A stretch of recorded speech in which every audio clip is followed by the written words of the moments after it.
Ladies and gentlemen, stop what you're doing. Stop scrolling. Stop whatever it is you think is important right now. Because I need you to understand what just happened in the bond market. I need you to understand why a number that most people walked right past this week is, in my opinion, one of the most significant signals we have seen in years. China just reduced its holdings of US Treasury debt. Again, and I know what you're thinking. You are thinking, Asian guy, they do this all the time. This is not new. And you're right, it is not new. That is exactly what terrifies me. Because when something happens once, it is an event. When it happens twice, it is a pattern. When it happens month after month, quarter after quarter, year after year, and the financial press keeps calling it routine, keeps calling it portfolio rebalancing, keeps calling it nothing to worry about, that is when you have to stop and ask yourself a very serious question. What if they are wrong? What if this is not routine? What if we are standing in front of a freight train and the people paid to warn us have decided it is more comfortable to look the other way? Let me tell you what the surface story looks like. On paper, it is simple. China holds a large amount of US government debt. They have been selling some of it. The official explanation from every major financial institution you can name is that China is managing its currency. They are trying to support the yuan against a strong dollar. They need dollar liquidity. They are just moving pieces around the board. Nothing structural, nothing permanent. Go back to sleep. But here is where the story stops making sense to me. If you are selling treasuries to support your own currency, you sell a little, you stabilize, and you stop. You do not keep selling. You do not reduce your position from over $1 trillion to the levels we are seeing today in a slow, grinding, deliberate multi-year campaign. That is not a tactical adjustment. That is a strategic withdrawal. And there is a difference between those two things that most analysts refuse to acknowledge. Because acknowledging it would mean asking questions that nobody in a comfortable office wants to answer. So let me ask them instead. Why would the second largest economy on Earth, an economy that for decades understood that holding US treasuries was the price of admission to the global trading system, why would that economy decide to quietly, methodically, reduce its exposure to American government debt? And why now? Why, over the last several years, precisely as the relationship between Washington and Beijing has deteriorated in ways that would have seemed impossible a decade ago? I want you to think about what a US Treasury bond actually is. Strip away the financial language. Forget the yield curves and the duration risk and the basis points. At its core, a Treasury bond is a promise. It is the United States government saying to whoever holds that piece of paper, we owe you money and we will pay it back. That is the promise. And for 70 years, that promise was the foundation of the entire global financial system. Every central bank on Earth held treasuries. Every sovereign wealth fund. Every trade surplus country that needed somewhere safe to park its dollars. They all held treasuries because the promise of the United States government was considered unbreakable. China built its entire economic model around that promise. They manufactured goods. They shipped them to America. Americans paid in dollars. China took those dollars and bought treasuries. It was a perfect loop. A codependency so deep that some economists gave it a name. Chimerica. Two economies so intertwined that the idea of one deliberately unwinding its exposure to the other seemed almost physically impossible. And yet, here we are. The glue is dissolving slowly, quietly, in a way that most people are not watching closely enough to see. And the reason I think this matters so much right now is not just the number itself, it is what the number represents. Because when China reduces its treasury holdings, it is not just selling bonds. It is making a statement. It is communicating something to the market, to Washington, and to every other country watching this situation unfold. It is saying that the promise is no longer as safe as it used to be. Or perhaps, more accurately, it is saying that the promise is no longer worth the risk of holding it. Now, I want to be precise here. I am not saying China is about to dump all of its treasuries overnight. A sudden liquidation of that scale would crater the bond market, destroy the value of their remaining holdings, and cause catastrophic damage to global financial stability. China is not stupid. They understand this. What they are doing is something far more patient and far more dangerous than a dump. They are executing a slow exit, a quiet decoupling, and they are doing it in a way that gives them maximum strategic flexibility while minimizing their own exposure to the chaos that comes later. This is where the hidden layer of this story begins, because you have to ask yourself, where's the money going? When China sells a treasury bond, it receives dollars. What does it do with those dollars? Some of it goes into currency defense, as the official story tells us. Fine, but not all of it, not even close to all of it. And if you look at what China has been accumulating at the same time it has been reducing its treasury position, a very clear picture begins to emerge. Gold. China has been buying gold at a pace central banks have not seen since the end of the Bretton Woods system.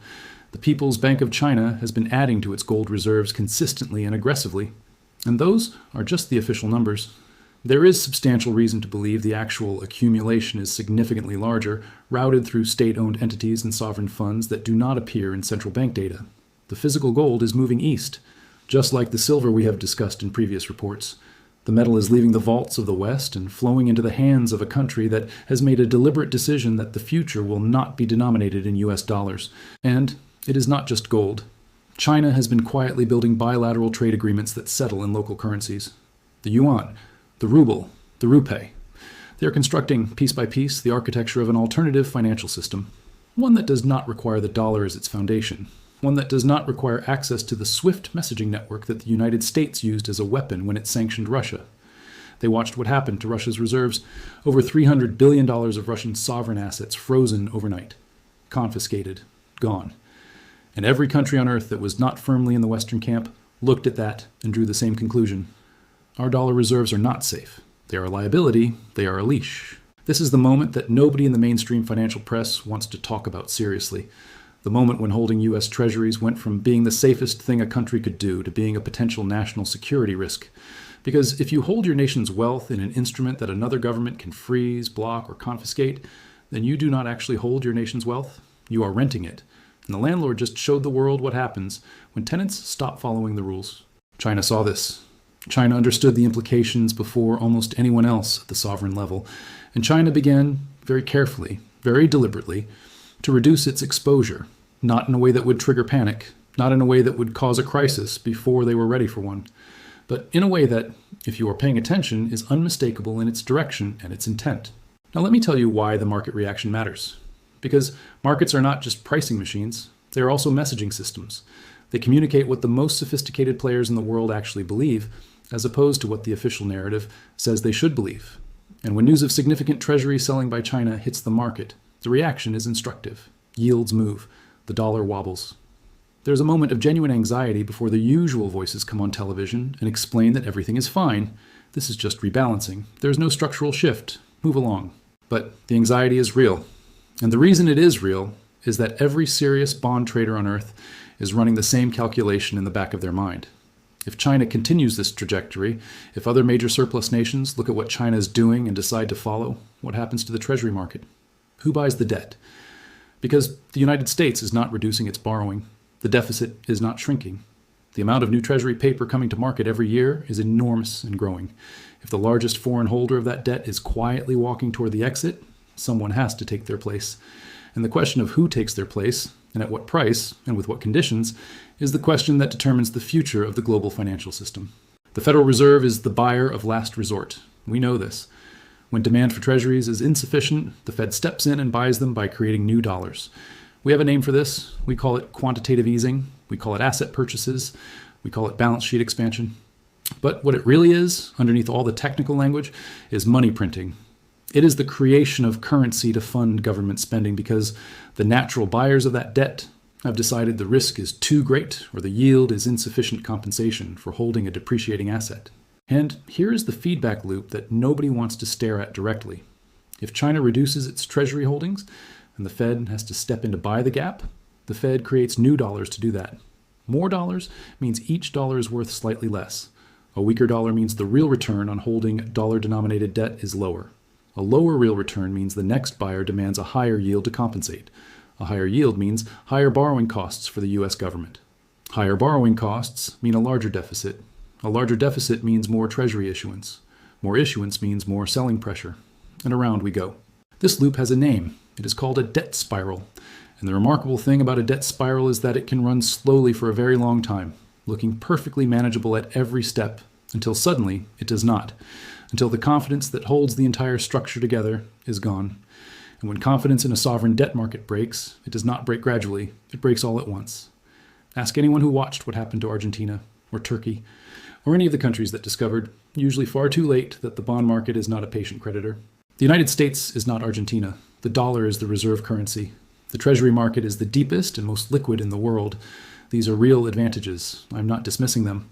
But even the deepest and most liquid market in the world is not immune to the arithmetic of decades of structural deficits and an ever-growing pile of paper, requiring an ever-growing base of creditors willing to accept an ever smaller real return. And China is doing the math. They looked at the debt ceiling debates, the continuing resolutions, the bipartisan agreement that the only acceptable political answer to every problem is more spending financed by more borrowing. They looked at the interest payments. The United States is now spending more on interest on its debt than it spends on its military. Let that land. And that number grows every single month as older low-rate debt matures and is refinanced at current rates. China sees this. And China is not holding $1 trillion of paper promises from a government mathematically on a path to either default or inflate. They are reducing exposure. They are diversifying. They are building alternatives. They're doing exactly what any rational actor would do when they conclude that the counterparty on the other side of a very large financial commitment is becoming unreliable. The deeper question, the one that keeps me awake, is not whether China will continue to reduce its treasury holdings. I believe they will. The question is what happens when the rest of the world notices, not the traders and analysts who are already watching this closely, the rest of the world. The countries with smaller reserves that have been holding treasuries out of habit and tradition in the sense that there is simply nowhere else to go. What happens when those countries look at China's actions and look at the frozen Russian reserves and look at the American deficit and draw their own conclusions? Because if there is a run on the treasury market, it will not announce itself in advance. It will not send a polite letter explaining that confidence is evaporating and yields will be going significantly higher, and the Fed will be forced to monetize an impossible amount of debt. It will happen in the data first, in the auction results, in the bid-to-cover ratios, in the subtle signs that the market is absorbing less paper than the government needs to sell. And then, when the critical mass of doubt is reached, it will happen very fast. Faster than the models predict, faster than the policy response can catch it.